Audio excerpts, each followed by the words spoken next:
What's up, guys? This is Mike from True Business Review, and today we are jumping into a new division, and we are predicting the NFC North. Specifically today, we are predicting the Chicago Bears' record in the 2020 season.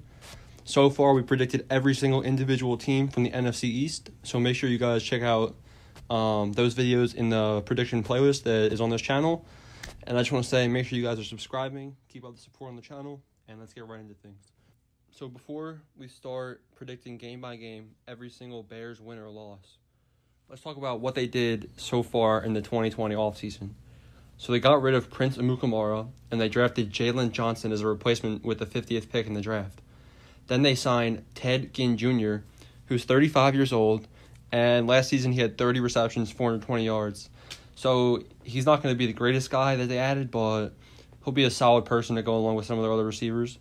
A big thing that I think is going to hurt them is that Trey Burton left. Trey Burton, I think he was injured last year for a little bit. I know that Trey Burton's a really solid tight end, and I'm not sure who they have to replace him with. Clinton Dix left for the Cowboys, which was a big thing that's going to hurt this team on defense. But, so one of the biggest moves that this team made, they signed Nick Foles for a 4th-round pick. That's a really solid deal because this late in Nick Foles' career, he won the Super Bowl. He's a Super Bowl MVP. And they got him from Jacksonville for a 4th-round pick. I don't know why Jacksonville got rid of him. He's way better than Gardner Minshew. Just because he was hurt does not mean that he wasn't going to be great in Jacksonville. So who are they going to start? They told Trubisky they aren't going to extend his contract unless he plays insane. So they declined his 5th-year option. I believe Foles will be in mid-season, and we'll see that in my predictions. And I actually misspoke earlier. So when Trey Burton left, I was saying that they didn't have a tight end. They actually signed Jimmy Graham from the Packers. I think Jimmy Graham's going to be even better than Trey Burton was.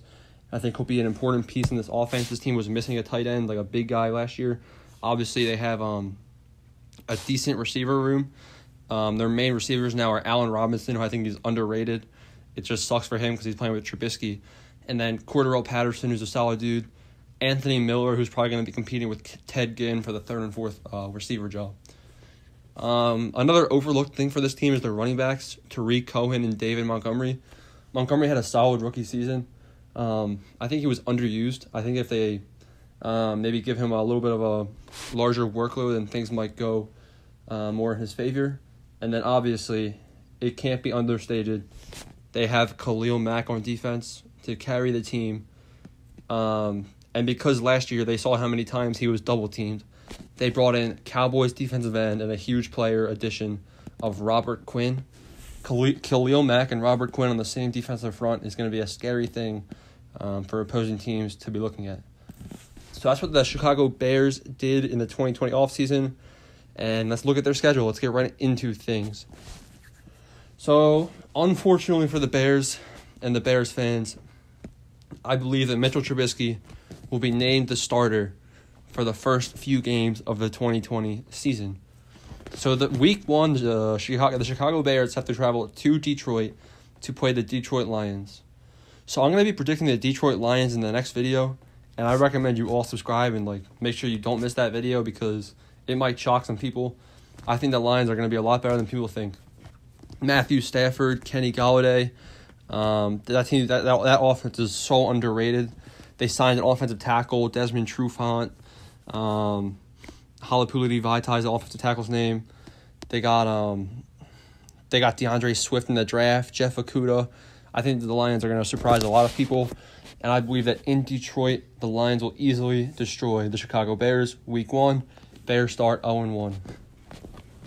Week 2, the Chicago Bears play the New York Giants in Chicago. It's a home game. Now, the New York Giants, people immediately hear New York Giants and they think trash can, dumpster fire. I hear Mitchell Trubisky and I hear trash can, dumpster fire. I don't think Mitchell Trubisky is a horrible quarterback necessarily. I just don't think he's the right quarterback to lead the Chicago Bears offense. I don't think he fits in with things schematically, and he doesn't fit in with Matt Nagy's play calling style. And for that reason, I give the New York Giants a win week 2. Now, how did the Giants pull off this upset against the Chicago Bears? I think it's going to come offensively. Saquon Barkley, Sterling Shepard, Darius Slayton, and who's that other guy they have? Golden Tate. And can't forget Evan Ingram, one of the speediest tight ends in the league. So that offense for the Giants was actually really injured last year. And I know Golden Tate was suspended. Evan Ingram suffered some injuries later in the season. Saquon was out for, I think it was 2 or 3 weeks. And Golden Tate was suspended. So I think that coming back from injury, that offense is going to be stacked. They drafted their guy that they wanted for the offensive line, 4th overall. And he should be a really good help to Saquon.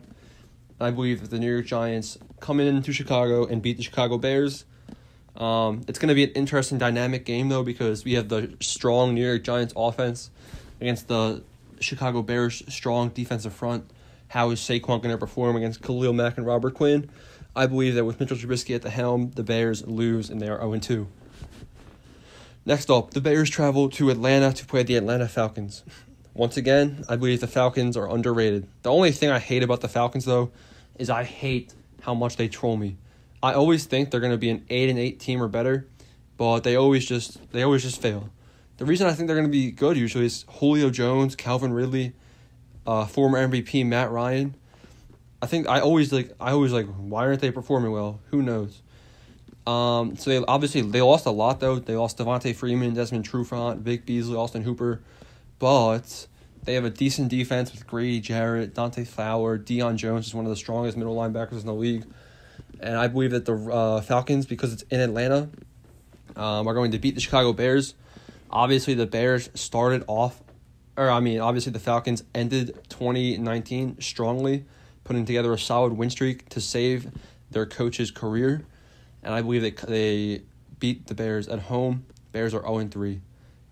Next up, the Bears stay at home to play the Indianapolis Colts. And I believe that Phillip Rivers and his new strong offensive line will beat the Chicago Bears.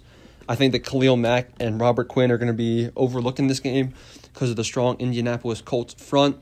And I believe that Phillip Rivers is going to destroy the Chicago Bears defense.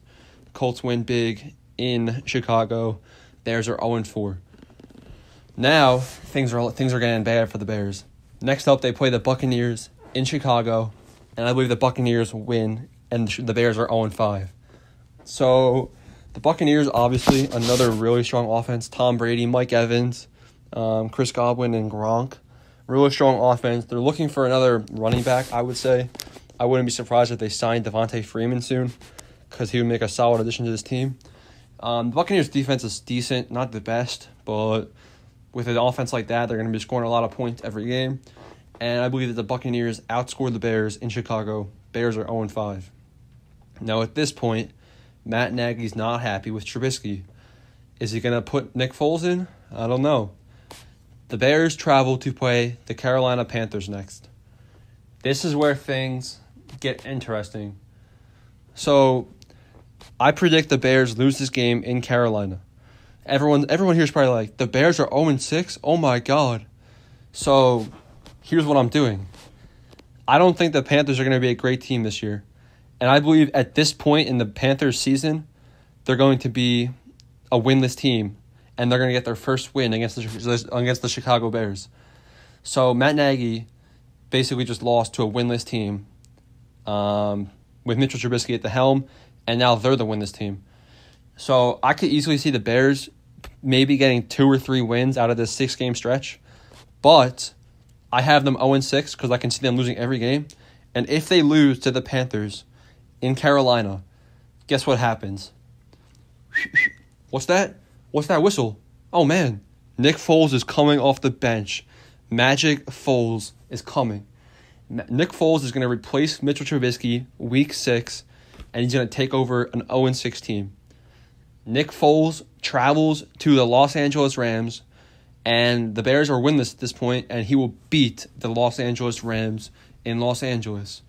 I believe that Nick Foles and the receiving core for the Bears are going to have a really good chemistry.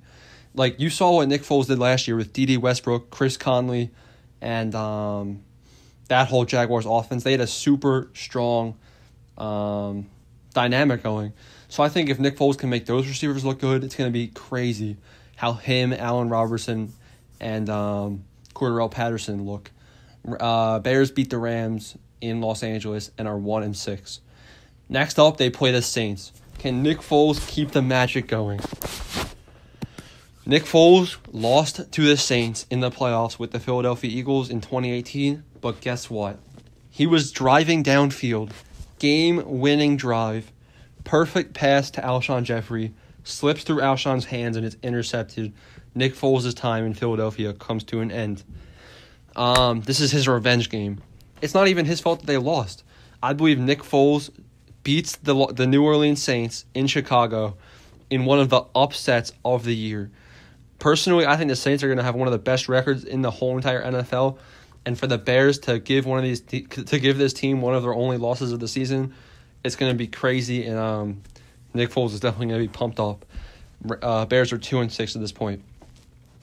Keeping the magic rolling, they have to travel to Tennessee, another tough game, but their win streak comes to an end, and they fall to the Tennessee Titans. Derrick Henry is just such a dynamic player, and the Titans defense is really solid as well, with Kevin Byard leaving things over there. I think A.J. Brown's going to have a breakout season. His rookie year, he performed very well, showed his deep speed down the field, and him and Corey Davis make a solid 1-2 punch offensively. Tennessee Titans beat the Bears. Bears are 2-7. Bears have to travel to play the Vikings for the first time in the season, and it's in Chicago, so I give Nick Foles and the Bears a win. That's right, Nick Foles is 3-1 at this point, and so far the teams he beat were the Rams, Saints, and Vikings. Nick Foles really bringing the magic to the Chicago Bears, and the Bears are 3-7. Bears travel to one of their biggest rivals in the whole entire NFL, travel to play the Green Bay Packers the week after in Green Bay. I think the Packers are going to take a little step back this year. I just don't I don't know why. I'm not high on the Packers entering the season. I still think they'll be in playoff contention. They might not make the playoffs. I still think they're going to be pushing for it. But I'm going to give this win to the Green Bay Packers for home field advantage, especially with Nick Foles. Nick Foles hasn't really played the Packers ever in his career. So I believe that the Green Bay Packers will beat the Bears in Green Bay, and the Bears are 3-8. At this point for the Bears, playoffs is basically out of the picture, but can Nick Foles, establish himself as the Bears franchise quarterback moving on? They have to travel to, they don't have to travel anywhere. Actually, they stay in Chicago and play the Detroit Lions, and I believe that this will be another upset the Bears pull off. They beat the Detroit Lions in home. Nick Foles has a big game. Maybe Matthew Stafford falters. Maybe someone's injured over there. Bears win. They're 4-8. Next up, 2 back-to-back losses for the Bears.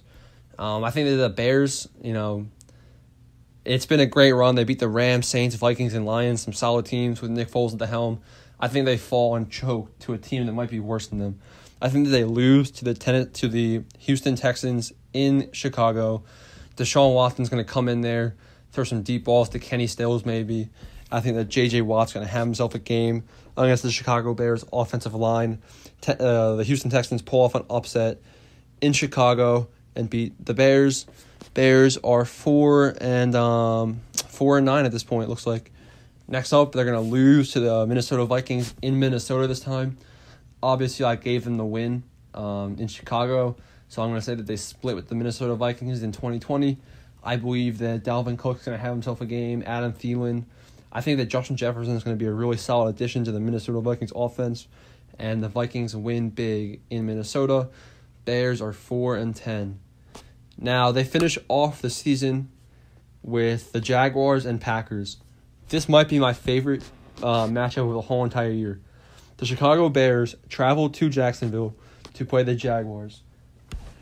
This is going to be a crazy game. Nick Foles, if I was him, I would have a huge chip on his shoulder. The Jacksonville Jaguars gave him a huge contract and then traded him away for beans. They traded him away for a 4th-round pick and said that Gardner Minshew, a garbage can, they wanted him starting instead of him.